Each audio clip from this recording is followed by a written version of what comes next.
অনেক দিন পর কলকাতায় বদলি হয়ে এসে বাড়ির সমস্যায় পড়লাম। মনিকার কোনো বাড়িই পছন্দ হয় না। ওকে অবশ্য দোষ দেয়া যায় না। এতদিন কানপুরে খোলামেলা বাংলো ধরনের কোয়ার্টার, বাগান, এমনকি চাকরদের জন্যেও আলাদা থাকার ব্যবস্থা ছিল। এইসবের পর এখানকার এলাকায় ছোট ছোট রুমে ওর মন ওঠার কথা নয়।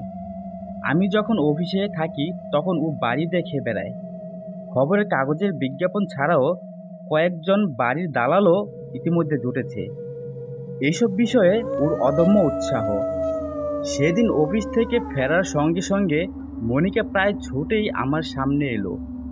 ওর দুচোখ উজ্জ্বল, উত্তেজনায় ফর্সা মুখ লালচে দেখাচ্ছে।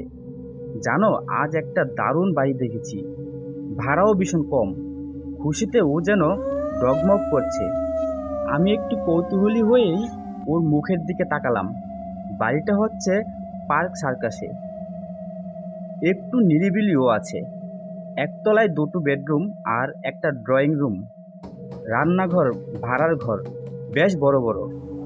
দোতলায় তিনটে বেডরুম, একটা বাথরুম, চওড়া বারান্দা। ভাড়া মোটে 250 টাকা।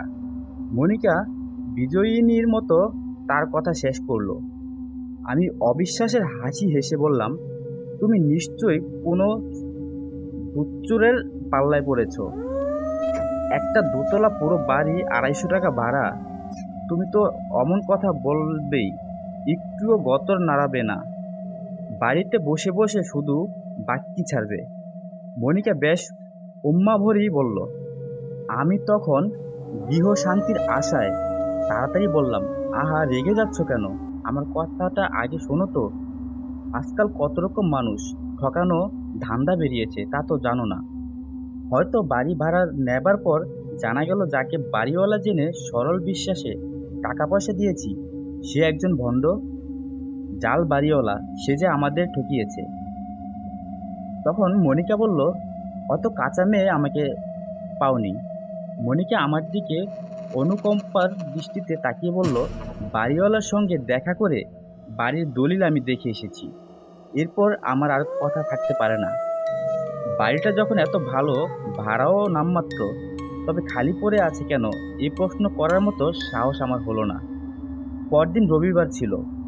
মনিকা আমাকে নিয়ে বেরুলো। বাড়িটা দেখাবে আর সেই সঙ্গে বাড়িওয়ালার সঙ্গে পাকা কথা বলে আসবে। বাড়িটা দেখে আমি কিন্তু সত্যি হা হয়ে গেলাম। এটা যে পুরনো বাড়ি কোনো সন্দেহ নেই। জায়গাটাও ছিল বেশ নির্জন, কিন্তু একটু রং করে দিলে আজকালকার বাজারে বেশ মোটা টাকা ভাড়া সহজেই পাওয়া যায়। বাড়িওয়ালা থাকেন গাড়িয়াহাট রোডে। তার সঙ্গে দেখা করতে গেলাম। সেখানে গিয়ে একটা ভুল ভাঙলো। বাড়িটা আসলে এক নিঃসন্তান বিধবা ভদ্রমহিলার। মনিকা যার সঙ্গে কথা বলেছিল তিনি হলেন ভদ্রমহিলার ভাইপো। আজ ভদ্রমহিলার সঙ্গেই কথাবার্তা হলো।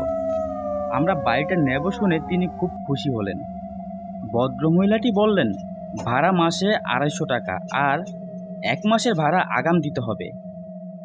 একটা ভালো দিন দেখে আমরা পার্ক সার্কাসের বাড়িতে জিনিসপত্র গুছিয়ে নিয়ে উঠলাম। আমরা অর্থে আমি আর মনিকা ছাড়া আমাদের 5 বছরের মেয়ে খুকু আর কাজের ছেলে রাম। সেদিন ছিল আমার ছুটির দিন। আমি সন্ধ্যাবেলা একখানা মোটা বই নিয়ে আয়েশ করে বসে পড়ছিলাম। মনিকা খুকুকে নিয়ে বেরিয়েছে। আমি একটা সিগারেট মুখে দিয়ে দেশালাইয়ের জন্যে পকেটে হাতড়াচ্ছি। এমন সময় নজরে পড়ল সামনের টেবিলের উপর দেশালাইটা রয়েছে। আগে ওটা ওখানে দেখেছি বলে মনে পড়ল না। মনের ভুল ভেবে আমি হাত বাড়িয়ে দেশালাইটা নিলাম। খানিক বাদেই মনিকা ফিরে এলো। ওর মুখে একটা উত্তেজনা লক্ষ্য না করে পারলাম না। আমার মুখোমুখি একটা চেয়ারে বসে ও বলল, বাড়িটা এত সস্তায় ভাড়া পেয়েছি কেন জানো? আমি জিজ্ঞাসু দৃষ্টিতে ওর দিকে চোখ তুললাম। এটা ভুতুড়ে বাড়ি। আগে যারা ভাড়া নিয়েছিল কেউ 1 মাসের দূরের কথা 15 দিন পর্যন্ত টিকতে পারেনি। অনেক দিন খালি পড়েছিল, তাই ভাড়া এত সস্তা। দেখলে না আমরা বাড়িটা নেব শুনে ভদ্রমহিলার আনন্দ যেন আর ধরছিল না। আমি অবিশ্বাস ভরে ঠোঁট বাঁকালাম।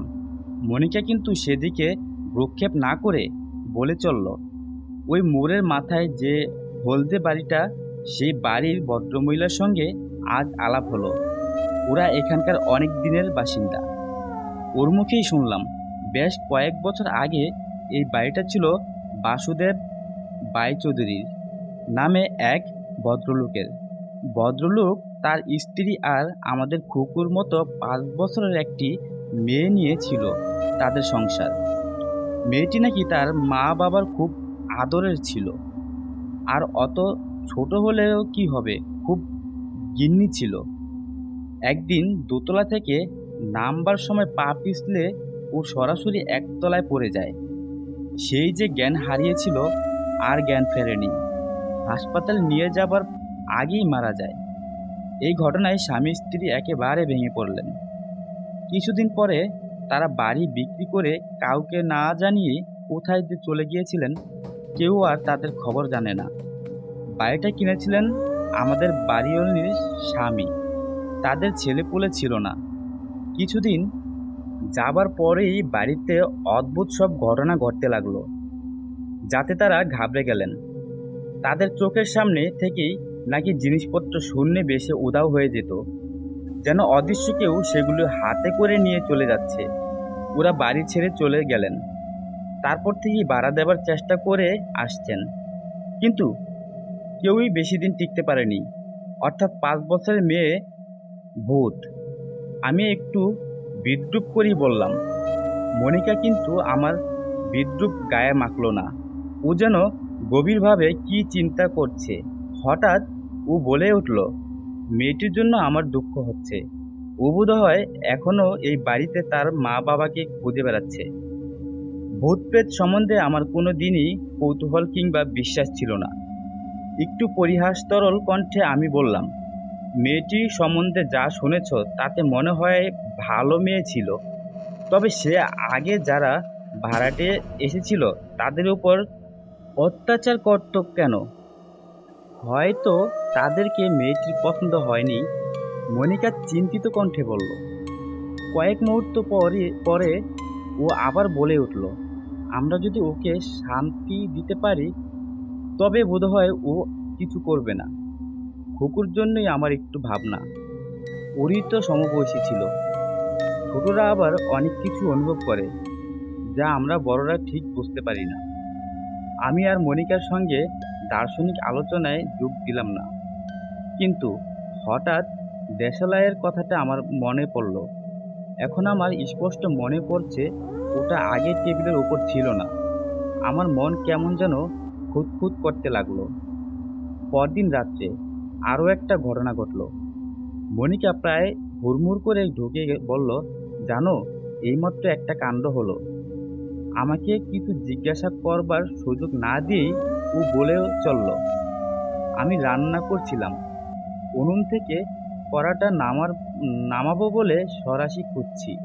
হঠাৎ পেছন থেকে কে যেন ওটা বাড়িয়ে দিল আমার দিকে। আমি ভাবলাম বোধহয় রাম। পরে পেছন ফিরে দেখি কেউ নেই।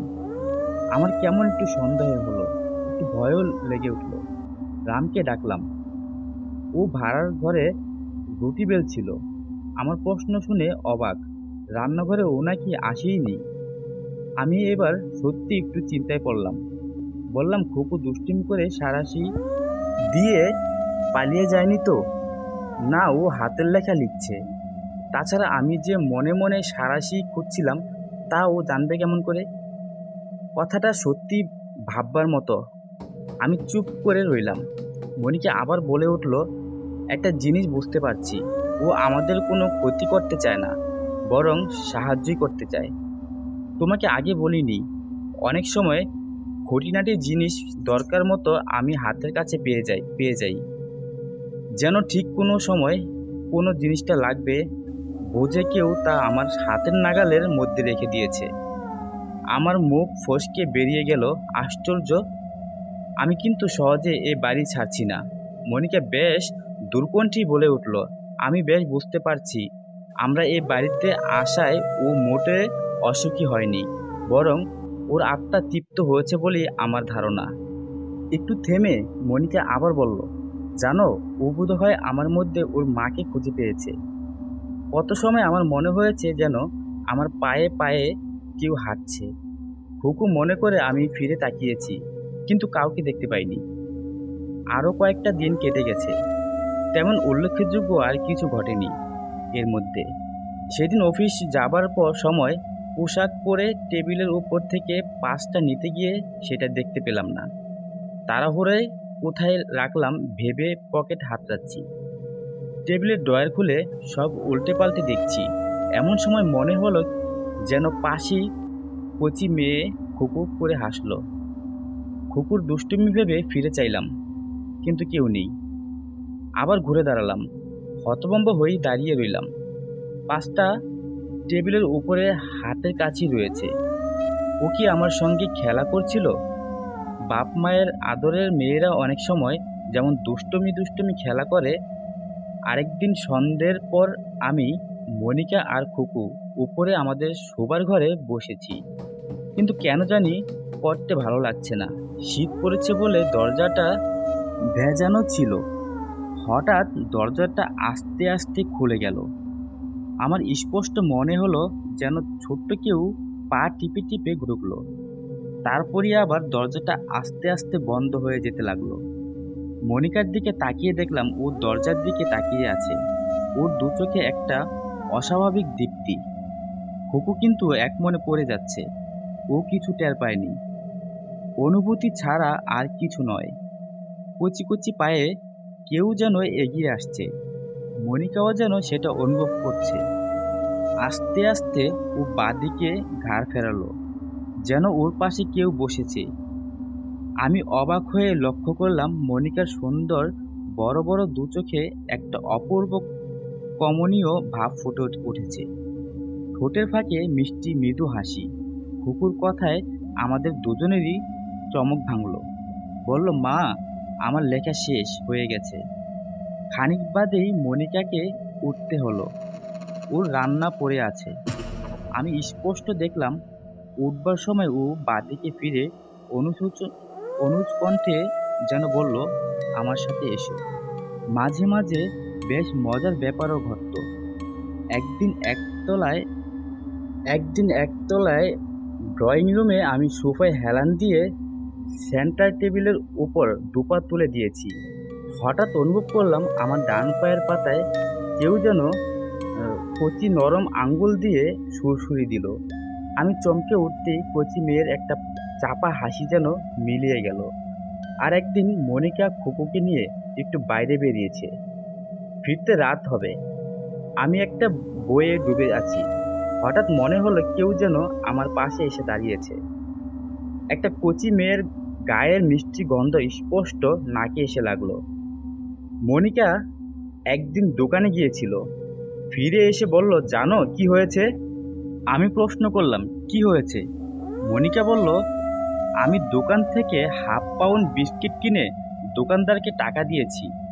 দোকানদার চেঞ্জ দিয়ে একটা টফি হাতে করে আমার মাথার উপর দিয়ে দরজার দিকে তাকিয়ে বলল, খুকি, এই নাও তোমার টফি।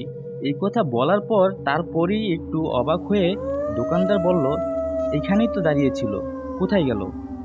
আমিও কম অবাক হইনি। বললাম, কার কথা বলছেন আপনি? দোকানদার বলল, কেন, আপনার সঙ্গে যে ছোট মেয়েটি এসেছিল। আপনি দোকানে ঢুকলেন, ও বাইরে দাঁড়িয়ে রইল। আমি জিজ্ঞেস করলাম, কেমন দেখতে বলুন তো? দোকানদার কিন্তু চেহারা ঠিক বর্ণনা দিতে পারলো না। অত ভালো করে লক্ষ্য করিনি। আমার সঙ্গে কেউ আসেনি শুনে লোকটা যেন ভ্যাবাচ্যাকা হয়ে গেল। আমতা আমতা করে বলল, তবে হয়তো অন্য কারো মেয়ে ছিল। একটু থেমে মনিকা আবার বলে উঠল, ওকে দেখতে ভীষণ ইচ্ছে করে। কিন্তু চূড়ান্ত ঘটনা ঘটল এক শনিবার। অফিস থেকে তাড়াতাড়ি ফিরেছি। সবাই মনিকার এক দিদির বাড়ি যাব বলে। রাত্রে খাওয়া দাওয়া সেরে ফিরব। আমি জামা কাপড় পরে একতলায় সিঁড়ির মুখে দাঁড়িয়ে আছি। মনিকাও সাজগোজ সেরে দোতলায় সিঁড়িতে পা দেবে। খুকু ওর পাশ দিয়ে লাফিয়ে লাফিয়ে নামছিল। হঠাৎ ওর পা পিছলে গেল। মনিকা একটা আর্তনাদ করে উঠল। আমিও নিচে স্থানোর মতো দাঁড়িয়ে আছি। বুঝতে পারছি যে ফুপু পড়ে যাচ্ছে, একটা সাংঘাতিক দুর্ঘটনা ঘটতে চলেছে। কিন্তু আমার সমস্ত শরীর যেন অবশ হয়ে গেছে। ঠিক সেই মুহূর্তে স্পষ্ট দেখলাম দুটো কচি হাত ফুপুকে ধরে ফেলল, তারপর সোজা দাঁড় করিয়ে দিল। মুহূর্তকাল মাত্র, তারপরই হাত দুটো মিলিয়ে গেল। একটা সর্বনাশ হতে হতে থেমে গেল। মনিকা তরতর করে ছুটে এসে ফুপুকে জড়িয়ে ধরল। ফুপু কিন্তু ঠিক কে যে ওকে ধরেছিল তা বুঝতে পারেনি। ফুপুর মুখে শুধু একটা ফ্যাকাশে হাসি ফুটে উঠল। এরপরেই আমি আর মনিকা আলোচনায় বসলাম। বাস্তব দৃষ্টিভঙ্গি দিয়ে সবকিছু বিবেচনা করে আমাদের স্থির করতে হবে আমরা এই বাড়িতে থাকবো কি থাকবো না। মনিকা বলল, দেখো, আমি যা বুঝেছি, ও আমাদের মধ্যে ওর হারানো পরিবার ফিরে পেয়েছে। ও শুধু আমাদের ভালোই চায় না, এটাও চায় যে আমরা এখানে থাকি। তা না হলে কুকুরকে অমন করে বাঁচাতো না। আর আরও একটা জিনিস যা আমার মনে হয়, তা হলো আগে যারা ভাড়াটে এসেছিলেন তাদের মধ্যে হয়তো মনোমত পরিবেশ পায়নি বলেই ও বিরক্তি প্রকাশ করত। তারা বাড়ি ছেড়ে চলে যাক, এটাই চাইতো। আমরা স্বামী স্ত্রী আর খুকু, ওদের পরিবারও তাই ছিল। সবচেয়ে বড় কথা, ওদের সংসারের পরিবেশটা আমাদের মধ্যে খুঁজে পেয়েছে বলেও ও খুশি। আমি নিজে মা হয়ে অমন একটা মেয়ের সুখ আনন্দকে কিছুতেই নষ্ট হতে দেব না। আমরা এই বাড়িতেই থাকবো, তোমার কোনো আপত্তি কিন্তু আমি শুনবো না। মনিকার কথা শেষ হতেই আমার স্পষ্ট মনে হলো যেন একটি মেয়ে মিষ্টি হাসি দিল। তারপরে আমরা এই বাড়ি ছেড়ে আর কোথাও যাইনি। এভাবেই আমাদের দিন কাটতে থাকলো। ওই মেয়েটি দ্বারা আজ পর্যন্ত আমাদের কোনো ক্ষতি হয়নি, বরং অনেক সাহায্য করেছে মেয়েটি আমাদের। আজ আপনাদের এমনই এক ভূতের ঘটনা শোনাবো। এই ঘটনার সঙ্গে আমি কিছুটা জড়িত, কাজেই এটা যে নির্ভেজাল সত্যি ঘটনা এ বিষয়ে কোনো সন্দেহ নেই। আমার একজন খুব নিকট আত্মীয়, নাম আরতি, MA BL, কিন্তু ওকালতি করেন না, বেসরকারি অফিসের আইন বিভাগের উচ্চপদস্থ অফিসার। থাকতো পাইকপাড়ায় এক বান্ধবীর সঙ্গে একটি ফ্ল্যাট নিয়ে। বান্ধবীটি এক স্কুলের শিক্ষিকা। জীবন দুজনের বেশ ভালোই কাটছিল। ছুটির দিন সিনেমা কিংবা আরও অনেক বান্ধবী মিলে বনভোজন অথবা ঘরের মাঠে প্রদর্শনী দেখতে যাওয়া। হঠাৎ আরতির বিয়ে ঠিক হলো। পাত্র উচ্চশিক্ষিত, এক যন্ত্রপাতির কারখানার আধা মালিক। আধা মালিক এই কারণেই বললাম, কারণ পার্টনারে ব্যবসাটা ছিল। আরতি আমার কাছে এসে দাঁড়ালো, আপনি তো অনেক কিছুর সন্ধান রাখেন, আমাকে একটা বাড়ি খুঁজে দিন। 3 মাস ঘোরাঘুরির পর কালীঘাট অঞ্চলে এক বাড়ির সন্ধান মিলল। পার্কের সামনে প্রায় নতুন বাড়ি, সদ্য রং করা হয়েছে। খান তিনেক কামরা, বারান্দা বা বাথরুম, আবার এরই মধ্যে এক ফালি উঠানো আছে। সেই অনুপাতে ভাড়াও খুব বেশি নয়, 220 টাকা। বাড়ির মালিক পাশের বাড়িতেই থাকেন। এই বাড়ি আরতির পছন্দ হয়ে গেল। শুধু আরতির নয়, আরতির স্বামী আশিকেরও পছন্দ হয়ে গেল। আর দেরি না করে সেই দিনই 2 মাসের ভাড়া আগাম দেওয়া হলো। প্রায় মাসখানেক পর আরতির বাসায় বেড়াতে গিয়ে খুব ভালো লাগলো। নতুন আসবাবপত্র দিয়ে চমৎকার সাজিয়েছে।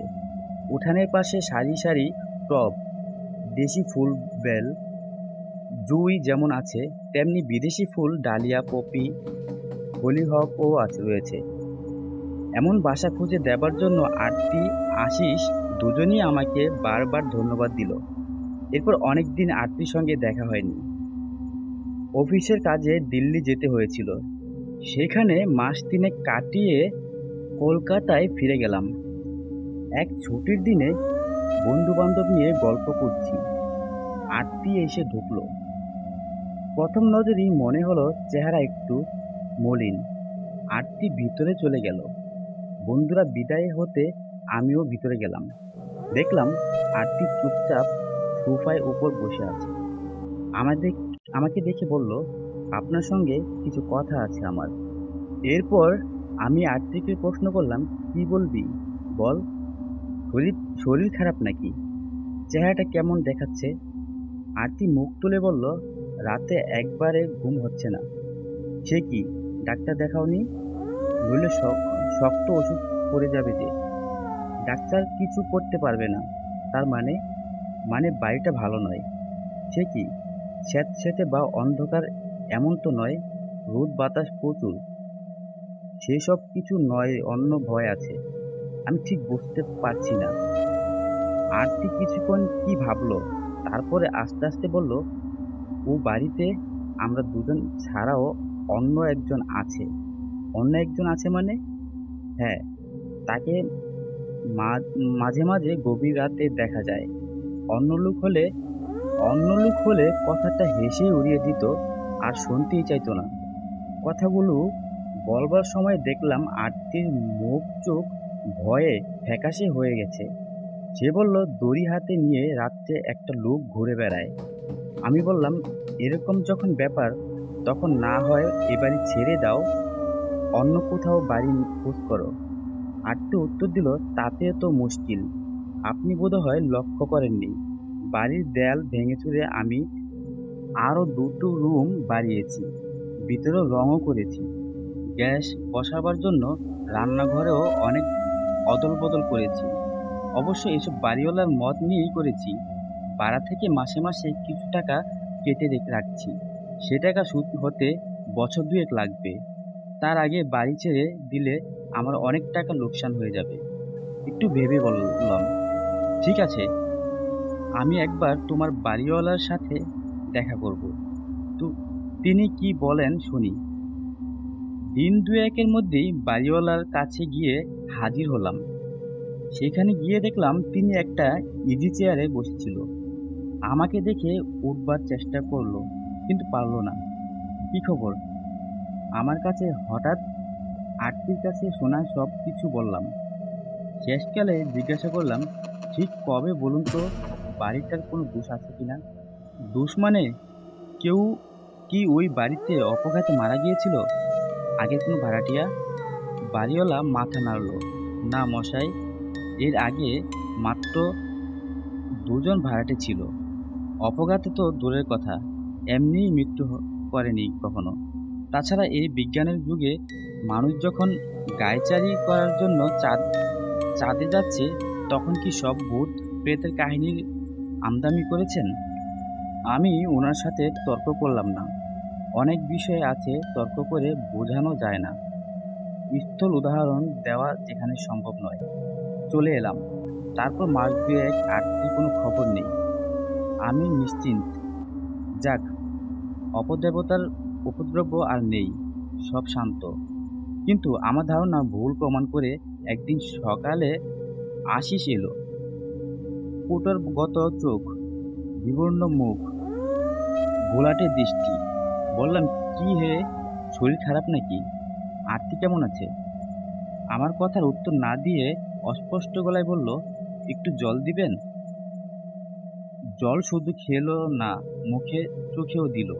তারপর বলল, আরতিকে টালিগঞ্জে তার দিদির বাড়ি দিয়ে এসেছি।